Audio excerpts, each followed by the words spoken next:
तो घर आते वक्त मुझे दिखी इतनी फ्रेश सब्जियां, तो मैं लेकर आ गई थी घर पर। और hello friends, welcome back to my mini blog. तो कैसे हैं आप सब? आई होप आप सब बहुत अच्छे होंगे। तो आज मैं बना रही हूँ अरबी की सब्जी। तो कई तरह से इसकी सब्जी बनती है, कुछ लोग ड्राई बनाते हैं, कुछ लोग ग्रेवी वाली बनाते हैं। तो आज मैं ड्राई वाली सब्जी बना रही हूँ। तो मैंने अरबी को रख दिया था बॉईल होने के लिए। फिर मैं बनाने लगी थी अपने लिए चाय, क्योंकि मेरा मन हो रहा था बहुत ज्यादा चाय पीना। और मौसम भी बहुत अच्छा था आज, क्योंकि कल रात को ही इतनी तेज बारिश हुई थी और साथ में आंधी भी आई थी।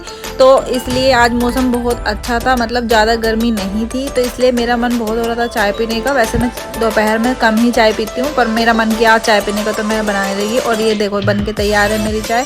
और ये गिरती जरूर है, बिना गिरे कप में चाय आ जाए ऐसा हो ही नहीं सकता। तो चाय के साथ मैंने लिए थे पॉपकॉर्न, जो बहुत अच्छे लगते हैं चाय के साथ। और ये मैंने बनाए थे घर पर ही, और मैंने ब्लिंकिट से ऑर्डर किए थे। तो मुझे मन किया बनाने का, तो मैंने ये बना लिया। और फिर इतने में मेरी अरबी भी उबल चुकी थी अच्छे से। देखो ये कितनी अच्छे से उबल चुकी है, लेकिन इसमें ये पता नहीं समझ आता कि इतना साफ करने के बाद भी मिट्टी कहाँ से आ जाती। तो अरबी मेरी उबल चुकी है। फिर मैं कर लेती हूँ इसको फ्राई करने की तैयारी। तो मैंने उस कढ़ाई ली थी, कढ़ाई में डाला था तेल, तेल में डाला था मैंने लहसुन, और उसके ऊपर डाल दिया था मैंने अजवाइन, क्योंकि मैं अजवाइन वाली ही अरबी बनाती हूँ। फिर उसके बाद मैंने डाल दिए थे अरबी, उसको भी अच्छे से तेल में फ्राई किया। और जब अच्छे से फ्राई हो गई, फिर मैंने उसमें डाले थे कुछ सूखे मसाले, जैसे धनिया, हल्दी, मिर्च, और उसको अच्छे से चला लिया था। बहुत देर तक इसको भूनना है, जितना आप भूनोगे ना ये इतनी ही टेस्टी लगेंगी। और फिर उसके बाद मैंने डाली थी इसमें कुछ हरी मिर्च, जो अच्छी भी लगती है। और फिर उसके बाद डाल दी थी मैंने उसमें थोड़ा सा गरम मसाला, जिससे उसकी खुशबू भी अच्छी है और इसका टेस्ट इन्हेंस हो जाएगा बहुत ज़्यादा।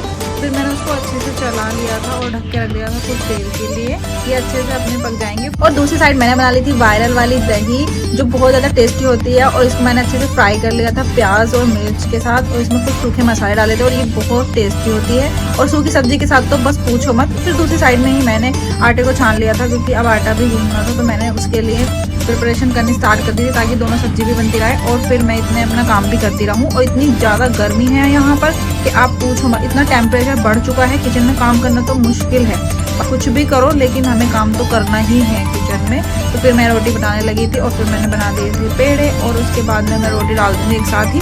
फिर मैंने सारे पेड़े एक साथ ही बना लिए थे, इससे काम भी इजी हो जाता है। फिर मैंने रोटियां बनाई, और ये देखो आप, और ये देखिए मेरी गोल गोल रोटियां। और फिर मैंने इसको अच्छे से सेक लिया था दोनों साइड से, और फिर मेरी रोटियां भी बनकर हो गई थी तैयार। तो रोटी बनाते बनाते मुझे लगने लगी थी गर्मी, तो मैं आ गई थी अपने रूम में। और ये देखो कितने प्यार से खेल रही है। मैंने इसको कुछ देर खिलाया, और ये 1 मंथ के हैं और इतने ज़्यादा एक्टिव हैं। बस इनको हर टाइम ये हो कि हम खिलाते रहें। और ये देखो बन के तैयार है मेरी थाली, जिसमें मैंने बनाई थी अरबी की सब्जी, फ्राई वाला दही, और साथ में था खीरा, और गर्मा गर्म घी लगी हुई रोटियां। और फिर मैंने किया अपने खाने